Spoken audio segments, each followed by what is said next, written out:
Youth corner में आपका स्वागत है।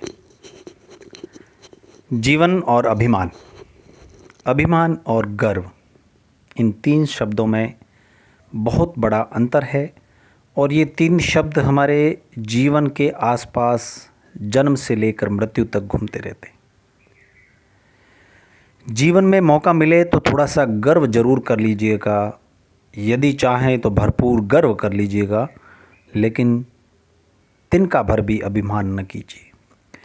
आपने एक सम्राट का नाम ज़रूर सुना होगा, चक्रवर्ती सम्राट भरत। भरत की धारणा थी कि वे समस्त भूमंडल के प्रथम चक्रवर्ती सम्राट हैं और वही एकमात्र ऐसे व्यक्ति हैं जो वृषभ पर्वत के शिखर पर पहुंचने में सफल हुए हैं। वे उस पर्वत के शिखर पर अपना नाम अंकित करना चाहते थे।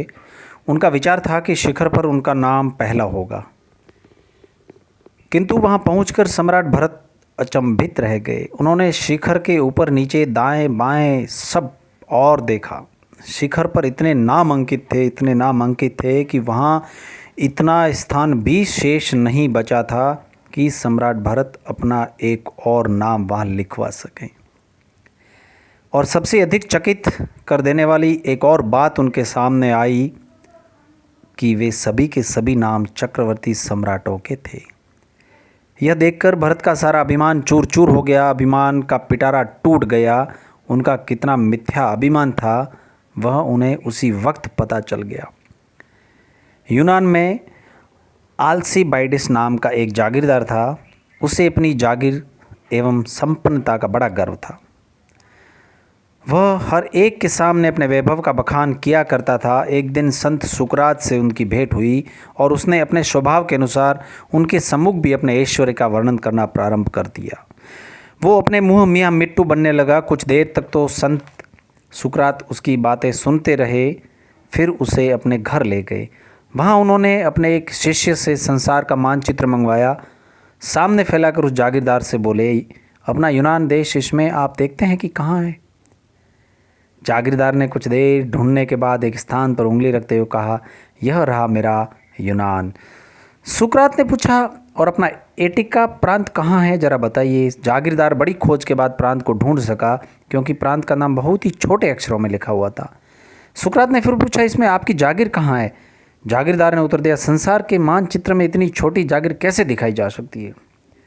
यह सुनकर सुकरात हंसे और बोले, इतने बड़े नक्शे में जिस जागीर के लिए एक बिंदु भी नहीं रखा जा सकता, जिसे आप स्वयं ही छोटी बता रहे हैं, उस पर कैसा अभिमान? जागीरदार ने अपनी भूल के लिए क्षमा याचना की और अपने वैभव की डींग मारना छोड़ दिया। नम्रता और दीनता धारण करके अपना जीवन यापन करने लगे। एक दिन फ़कीर इब्राहिम कहीं जा रहे थे कि उन्होंने एक शराबी को मार्ग में गिरे हुए देखा। वह कीचड़ में लथपथ था और उसके मुंह पर मक्खियां भिन भिना रही थी। उधर से गुजरने वाले लोग उसे देखकर क्षण भर को रुकते देखते फिर आगे बढ़ जाते, रुकते देखते फिर आगे बढ़ जाते। यह क्रम चलता रहा। इब्राहिम ने उसे उठाया, पानी से उसका मुंह धोया और जब उसको कुछ होश आया तो फरमाया, तुम्हारा मुंह कीचड़ से गंदा हो रहा था और उस पर मक्खियां भिन भिन आ रही थी, इसलिए लोग तुम्हारे निकट आने से कतरा रहे थे। हमको तुम्हारी दशा पर तरस आया, हमने तुम्हारा मुंह पानी से धोया, धोकर साफ़ किया। अब तुम आराम से अपने घर जाओ। उसी रात इब्राहिम ने स्वप्न में देखा कि कोई उससे कह रहा था कि इब्राहिम, तुमने तो केवल एक बार उसका मुंह साफ़ किया है, उसका भी अभिमान। हम तो प्रतिदिन अपितु प्रतिक्षण तुम्हारा मलिन मन साफ करते रहते। इब्राहिम की आंखें खुल गई। वे घुटनों के बल बैठ गए और रोते हुए रात भर अपने मालिक के चरणों की विनय करने लगे। हे मालिक, हे प्रभु, मैं भूल गया था, मेरे से गलती हो गई थी, मुझे माफ़ कीजिए, मुझे क्षमा कीजिए। इस कहानी से, इन तीनों छोटी छोटी बेहद अर्थपूर्ण, भावनात्मक, संदेशपूर्ण कहानियों से हमें यह शिक्षा मिलती है कि मनुष्य को कभी भी अभिमान नहीं करना चाहिए। अपने भक्ति पथ पर चलने वाले समस्त जिज्ञासुओं के लिए यह तो और भी अधिक आवश्यक है कि वह अभिमान से बचें और अपने हृदय में सदैव नम्रता, ईमानदारी, इंसानियत, दीनता धारण किए हुए रहें और अपना जीवन यापन करें। क्योंकि मालिक को नम्रता और दीनता पसंद है, अभिमान बिल्कुल भी पसंद नहीं है। अभिमान करने वाले, घमंड करने वाले ईश्वर के घर में बिल्कुल भी पसंद नहीं किए जाते। बहुत बहुत धन्यवाद।